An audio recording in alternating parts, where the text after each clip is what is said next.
सौगंध मुझे इस मिट्टी की, मैं देश नहीं मिटने दूंगा।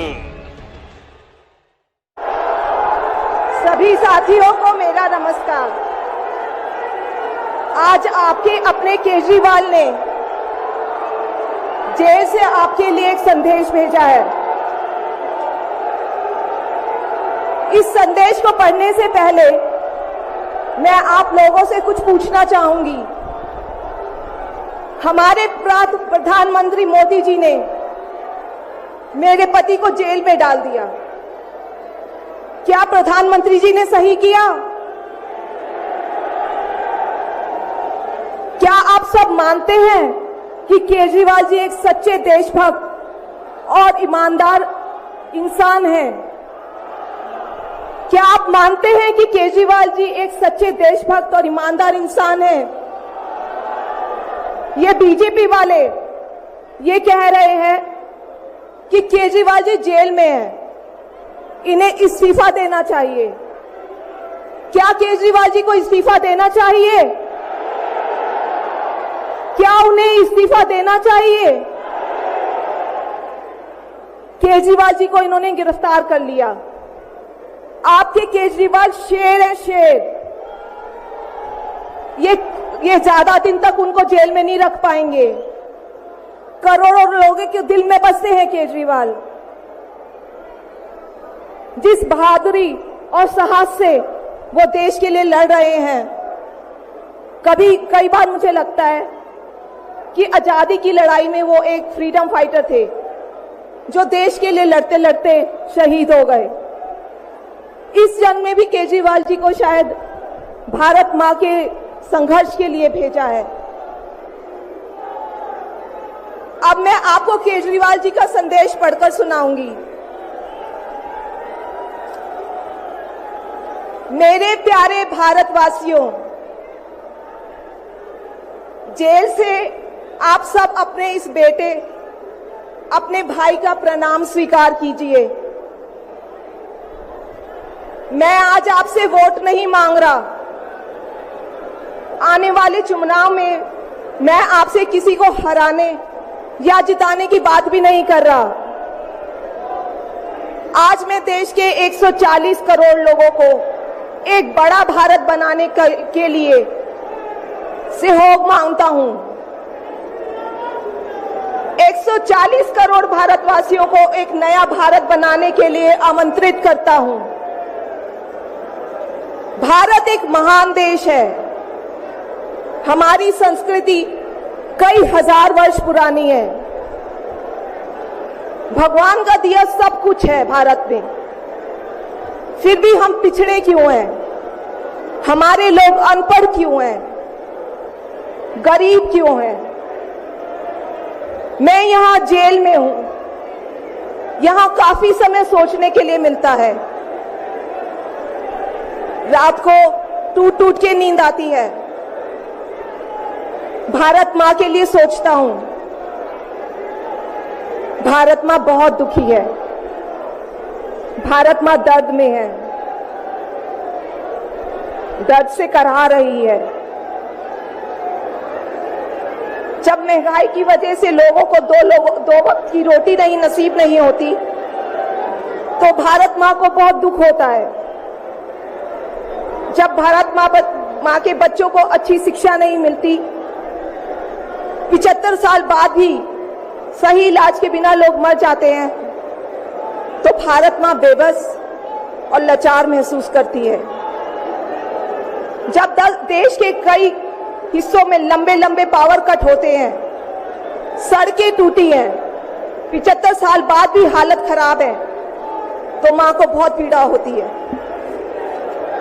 उस पर जब कुछ नेता सुबह शाम लच्छेदार भाषण देते हैं, शानो शौकत की जिंदगी जीते हैं, अपने दोस्तों के साथ मिलकर देश लूटने में लगे हैं, तो भारत मां को बहुत गुस्सा आता है। ऐसे लोगों से भारत मां को सख्त नफरत है। आइए मिलकर एक नया भारत बनाते हैं। 140 करोड़ लोगों के सपने का भारत। एक ऐसा भारत जहां हर इंसान को भरपेट खाना मिलेगा, हर हाथ को काम मिलेगा, कोई बेरोजगार नहीं होगा, कोई गरीब नहीं होगा, कोई अनपढ़ नहीं होगा, हर बच्चे को अच्छी शिक्षा मिलेगी, चाहे वो अमीर का बच्चा हो या गरीब का। हर बीमार को अच्छा इलाज मिलेगा, चाहे वो अमीर हो या गरीब। मैं आपको बधाई देना चाहता हूं। आज रामलीला मैदान में इस इंडिया गठबंधन के शंखनाद को देखते हुए देश के प्रधानमंत्री को मेरठ भाग करके जाना पड़ा है। आज प्रधानमंत्री को लगता है कि आज का शंखनाद, आज की आवाज पूरे देश में ना गूंजे। आज ही के दिन प्रधानमंत्री ने भी मेरठ में रैली रखी है। हमें इस बात की खुशी है और मैं आपसे भी कहना चाहता हूं दोस्तों, ये लड़ाई आज पूरे देश के अंदर, पिछले दिनों लोग पूछते थे, पिछले 5 साल पहले जब लोकसभा का चुनाव था कि इंडिया गठबंधन तो नहीं था उस समय, लोग कहते थे भाजपा का विकल्प क्या है, नरेंद्र मोदी का विकल्प क्या है, एनडीए का विकल्प क्या है। आज पूरे देश के कोने कोने, कन्याकुमारी से लेकर के कश्मीर तक, असम से लेकर के गुजरात तक, चारों तरफ और आज रामलीला मैदान में एक ही शंखनाद करके पूरा देश इकट्ठा हुआ है। एनडीए का विकल्प, इंडिया तैयार है तुम्हारा मुकाबला करने के लिए, तुम्हारी तानाशाही का मुकाबला करने के लिए, तुम्हारी गुंडागर्दी का मुकाबला करने के लिए, लोकतंत्र के हत्या का मुकाबला करने के लिए। कई लोग पूछते हैं कि आखिर ये विपक्ष के लोगों को ही क्यों गिरफ्तार करते हो, क्या भाजपा में कोई भ्रष्टाचारी नहीं है? देश जानता है आज अरविंद केजरीवाल को जिस व्यक्ति के बयान के आधार पर गिरफ्तार कर लिया गया, वो शरद रेड्डी, साउथ लॉबी का जिसको इन्होंने गिरफ्तार किया था शराब घोटाले में, उस शरद रेड्डी से इलेक्टोरल बॉन्ड की लिस्ट आने के बाद सारा दूध का दूध पानी का पानी हो गया। उस शरद रेड्डी से ये भाजपाइयों ने 60 करोड़ रुपया लिया है, जो ऑन रिकॉर्ड है। मैं पूछना चाहता हूं आज देश के प्रधानमंत्री से, इस 60 करोड़ रुपए का हिसाब कब दोगे? मैं ईडी से पूछना चाहता हूं, अरे तुमने मुख्यमंत्री तो गिरफ्तार कर लिया, इस शरद रेड्डी को कब फिर गिरफ्तार करोगे? अभी कल हमने देखा एनडीए में राघव मुंगटा के पिता को कैंडिडेट बना दिया।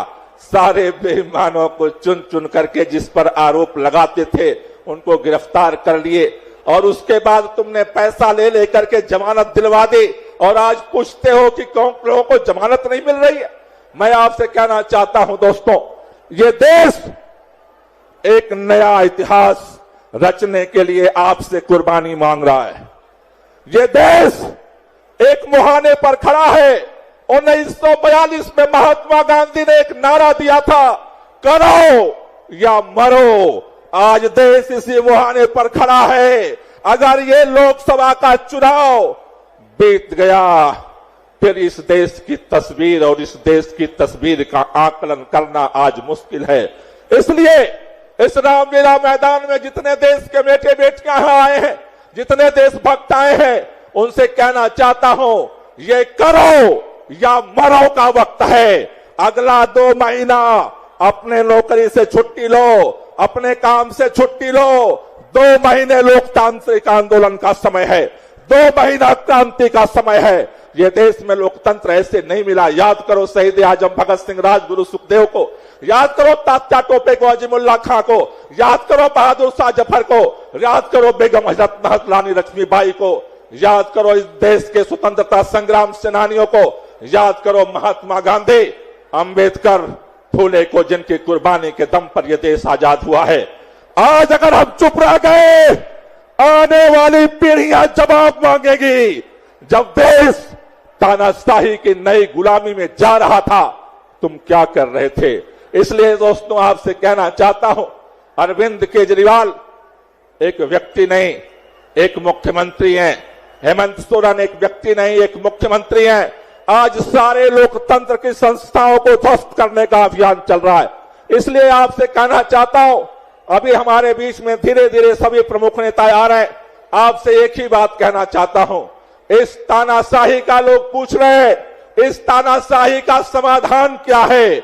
आपसे एक ही बात कहना चाहता हूं, तानाशाही का एक ही समाधान है, ज्यादा से ज्यादा मतदान करवाओ।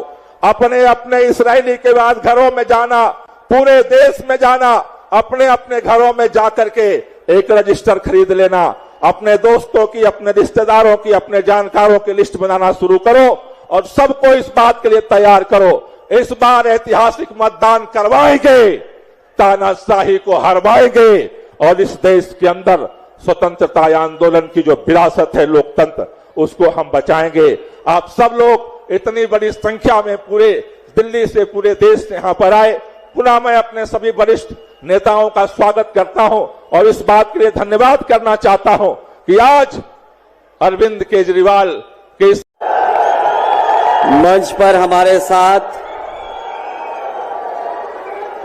इंडिया गठबंधन के सभी हमारे नेता, मंच पर उपस्थित सभी दलों के हमारे नेता, इस सभा में आए हुए आप पार्टी के माध्यम से हो रही इस महारैली में उपस्थित सभी कार्यकर्ता, नेता, माताएं, बहनें, नौजवान साथी और पत्रकार बंधुओं, मैं सबसे पहले इस महारैली के लिए, लोकतंत्र बचाओ रैली के लिए आप पार्टी, आम आदमी पार्टी और उनके सभी कार्यकर्ता नेताओं का बहुत बहुत धन्यवाद और आभार प्रकट करना चाहता हूं।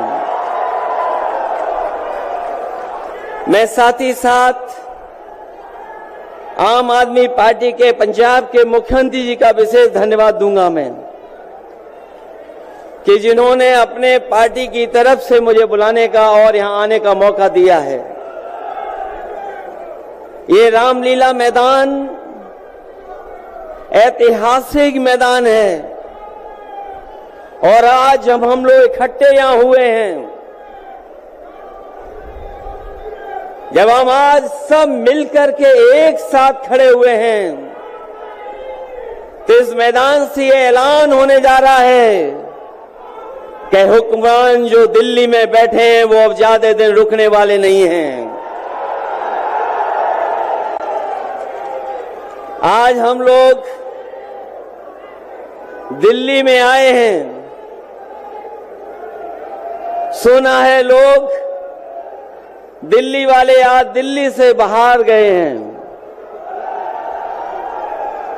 ये समझ लेना हम सब लोग आने वाले हैं और दिल्ली से जो बाहर जा रहे हैं आज, वो हमेशा हमेशा के लिए बाहर जा रहे हैं। ये लोग जो नारा देते हैं 400 पार, ये लोग जो नारा दे रहे हैं 400 पार, अगर आपके 400 पार हो रहे थे तो आम आदमी पार्टी के नेता से आपको घबराहट किस बात की है? किस बात की घबराहट है? आपने अरविंद केजरीवाल मुख्यमंत्री को जेल भेज दिया, मुख्यमंत्री हेमंत सोरेन को जेल भेज दिया, और मैं तो उस उत्तर प्रदेश से आता हूं जिस उत्तर प्रदेश के लोगों ने भारतीय जनता पार्टी को मौका दिया, उनका स्वागत किया। लेकिन याद रखें, उत्तर प्रदेश के लोग अगर स्वागत करते हैं तो समय आने पर धूमधाम से विदाई भी करते हैं। और जो आपने चुने हुए मुख्यमंत्रियों को जेल भेजा है, न केवल भारत के लोग बल्कि दुनिया के लोग भारतीय जनता पार्टी पर थू थू कर रहे हैं। आपने चुने हुए लोगों को, मुख्यमंत्रियों को जेल भेज दिया। जिस लोकतंत्र में और जिस लोकतंत्र के लिए दुनिया में भारत का सम्मान होता था, आज वही दुनिया में भारत की अगर सबसे ज्यादा थू-थू किसी ने कराई है तो वो भारतीय जनता पार्टी के लोग हैं। भारतीय जनता पार्टी कहती है कि वो दुनिया में सबसे बड़ी पार्टी है, लेकिन इनके 10 साल का कार्यकाल आप देखोगे तो ये ब्रह्मांड की सबसे झूठी पार्टी है। केवल दुनिया की नहीं, ब्रह्मांड की सबसे झूठी पार्टी है। और जो लोग